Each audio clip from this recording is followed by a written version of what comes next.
सर्वांना विनंती आहे, सर्वांनी दोन्ही हात उंच करून आपण सर्वांनी घोषणा द्यायची आहे. बोला भारत माता की, भारत माता की, वंदे वंदे. आजच्या या जळगाव महानगरपालिकेच्या या सार्वत्रिक निवडणुकीच्या महायुतीच्या प्रचार सभेसाठी उपस्थित सन्माननीय संपूर्ण व्यासपीठ, माझ्या समोर उपस्थित मोठ्या संख्येने या शहरातील सर्व बंधू भगिनी आणि पत्रकार मित्रांनो, खरं तर औपचारिकता फक्त बाकी आहे. पाहिल्यानंतर लक्षात येत आहे महायुती अतिशय चांगल्या पद्धतीने या जळगावमध्ये निवडून येणार यात काही शंका नाही. आणि त्याची फक्त घोषणा करण्यासाठी मला असं वाटतं शिंदे साहेबांना आणि यांना दोघांना इथे आले नाही, त्यांनी त्यांचा वेळ दुसरीकडे जरी दिला तर मला असं वाटतं की ते चांगलं होईल. एक तर या सर्व विषयाला तुम्ही आणि आम्ही सर्वजण, माझ्या अगोदर सर्व नेते मंडळींनी अनेक विषयाला स्पर्श केला, त्यामुळे मी आपला काही फार वेळ घेणार नाही. परंतु एक विषयाला स्पर्श करणं अत्यंत गरजेचं आहे.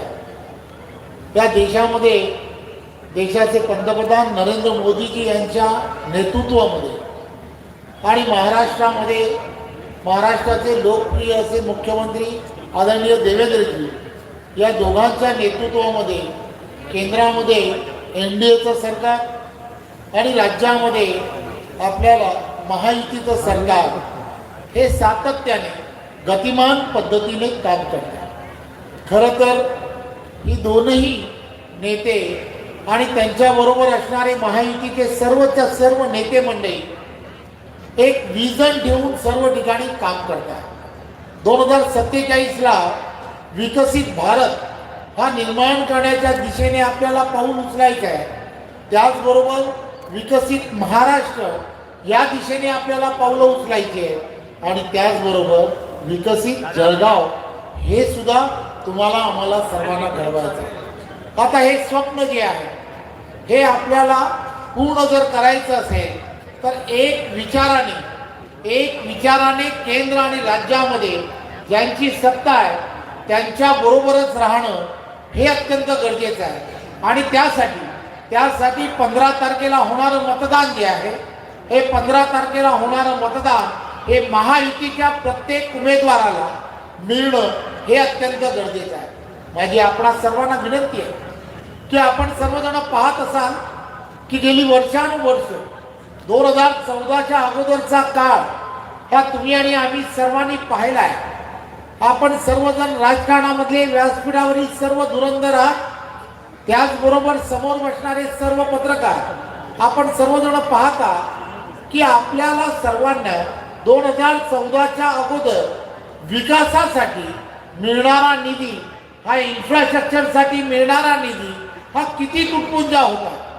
परंतु या सगळ्या निधींमध्ये मोठ्या प्रमाणामध्ये वाढ का झाली, ही धोरणं जी आहे ही धोरणं ही आदरणीय पंतप्रधान नरेंद्र मोदीजी 2014ला देशाचे पंतप्रधान झाले आणि त्यांनी एक घोषणा दिली की मैं न खाऊंगा और किसी को खाने नहीं दूंगा. त्या पद्धतीने एक देशाला एक वेगळ्या दिशेने नेण्याचं काम हे देशाच्या पंतप्रधानांनी केलं. त्यांनी नवीन पद्धतीने रिफॉर्म्स ज्याला म्हणतात, वेगवेगळ्या पद्धतीचे रिफॉर्म्स तयार केले. इन्कम टॅक्समध्ये GST, वन नेशन वन टॅक्सच्या दिशेने जाण्याचा प्रयत्न केला.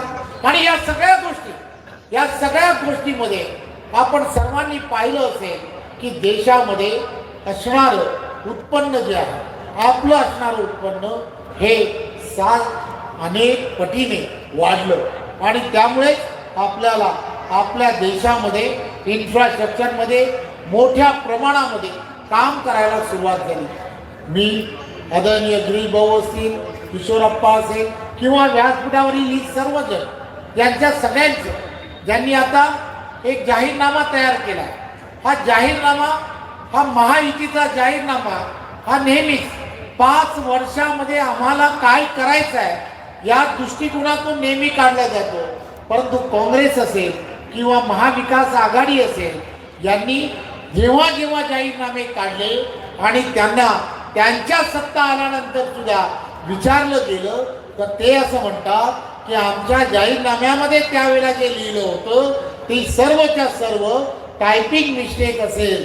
ते कधीही दिलेल्या आश्वासनाला, दिलेल्या वचनाला कधीही त्यांनी पाळली नाही.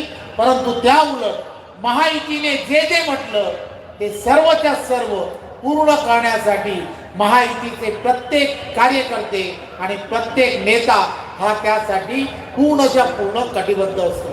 त्यामुळे हा जो जाहीरनामा आहे हा तुमच्यापर्यंत सर्व महायुतीचे कार्यकर्ते हे घेऊन जातील. सर्व ही प्रभागनिहाय असणारी निवडणूक आहे. त्यामुळे प्रभागनिहाय प्रत्येक निवडणुकीमध्ये त्या त्या ठिकाणी असणाऱ्या महायुतीच्याच उमेदवाराला मतदान कसं मिळेल याकडे प्रत्येक कार्यकर्त्याने पाहिलं पाहिजे. एखाद्या बंडखोराबरोबर जाता कामा नये ही सुद्धा दखल आम्ही सर्वांनी घेतली पाहिजे. हे पण आपण सर्वांनी लक्षात घेतलं पाहिजे.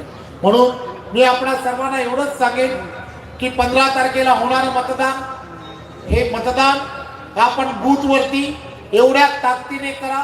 51% लढाई तुम्हाला आम्हाला सर्वांना त्या बूथवरती जिंकायची आहे. मिळणाऱ्या मतदानाच्या 50%पेक्षा जास्त मतदान महायुतीच्या त्या ठिकाणच्या असणाऱ्या प्रत्येक उमेदवाराला कसं मिळेल यासाठी तुम्हाला प्रयत्न करायचा आहे. मी आपणा सर्वांना एवढंच आश्वासित करतो, महायुतीचे मुख्यमंत्री, उपमुख्यमंत्री ही सर्व मंडळी जळगाव आणि जळगाव मधला हा जो जाहीरनामा तयार केला आहे या जाहीरनामा पूर्ण करण्यासाठी कटिबद्ध राहतील हे मी तुम्हाला आश्वासित करतो आणि थांबतो.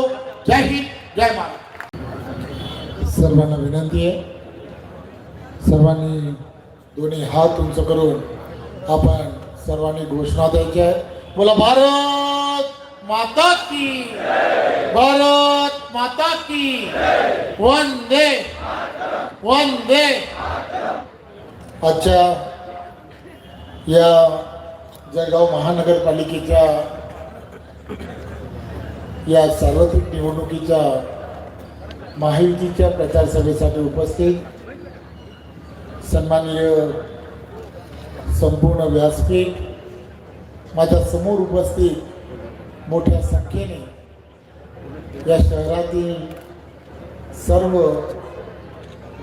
बंधू भगिनी आणि पत्रकार मित्रांनो, खरं तर औपचारिकता फक्त बाकी आहे. पाहिल्यानंतर लक्षात येत आहे महायुती अतिशय चांगल्या पद्धतीने